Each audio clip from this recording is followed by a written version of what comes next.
want to remind members that at all times the House must preserve its decorum. Zuma will no longer use this parliament to hide his shenanigans. Mr. President, lead or step aside. Shut up.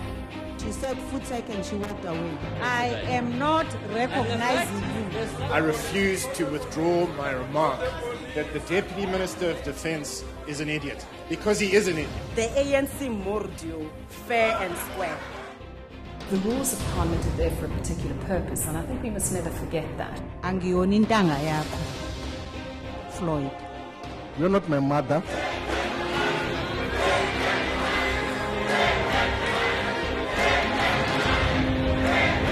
I don't think there were any heroes on the day. I think there were very many people who failed, not just themselves, but the mandate that they were elected to perform. We prefer that the police will evict anybody who disturbs the president. Zuma, the thief, the criminal.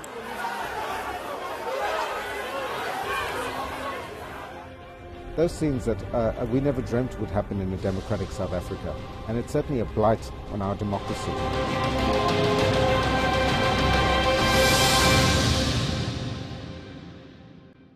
2014 was an unprecedented year in Parliament. Arguably, more citizens paid attention to this institution than ever before. And while it was entertaining to watch the drama unfold in the Fifth Parliament, the public were certainly exposed to democracy in action. In this show, we'll take you through the highs and lows of the last year in the legislature, and we begin just before the general elections. The Fourth Parliament opened just as election season was heating up. Black people are not for renting. It shows the extent to which the Democratic Alliance does not treat black people with respect in this country. Whilst that confused communist was busy at a certain rehabilitation center being helped to deal with his addiction to one of the whiskey products. There was lots of political posturing in the House, with parties building up towards the election and trying to get their electoral messages across. So it was a vociferous time in Parliament with solid engagement. So I think that was probably quite an intense time in Parliament at the end of the fourth term. We have a good story to tell. There's another story that we didn't hear in this chamber last Thursday night. That is the story of President Jacob Zuma and his ANC. It is the story of 5 years of poor leadership which have reversed much of the progress we have made as a nation.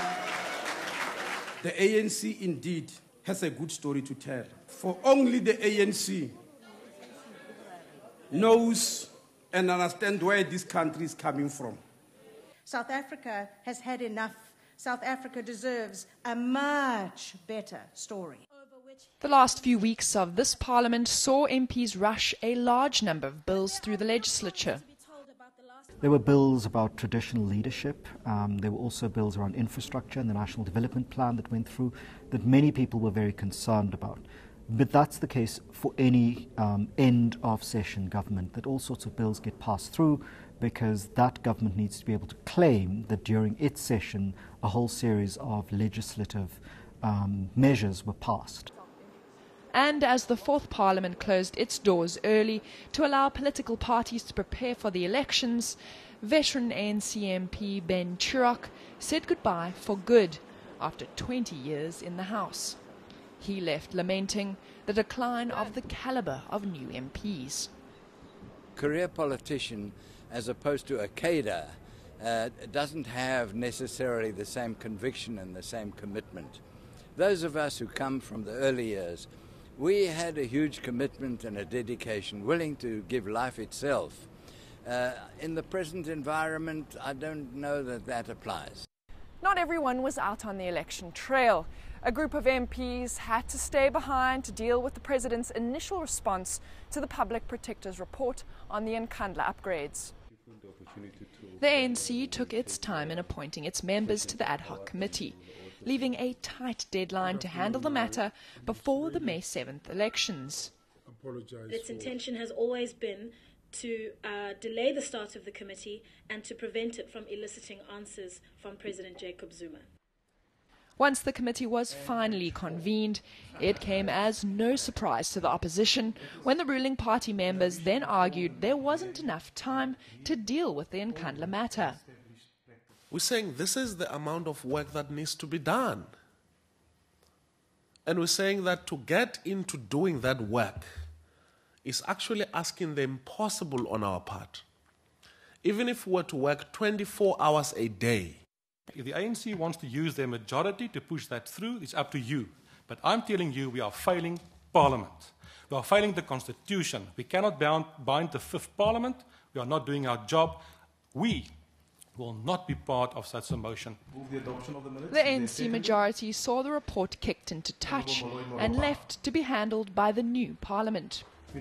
After the break, we look at the winners and losers of the 5th democratic elections and how a new Parliament resulted in a very different way of doing things.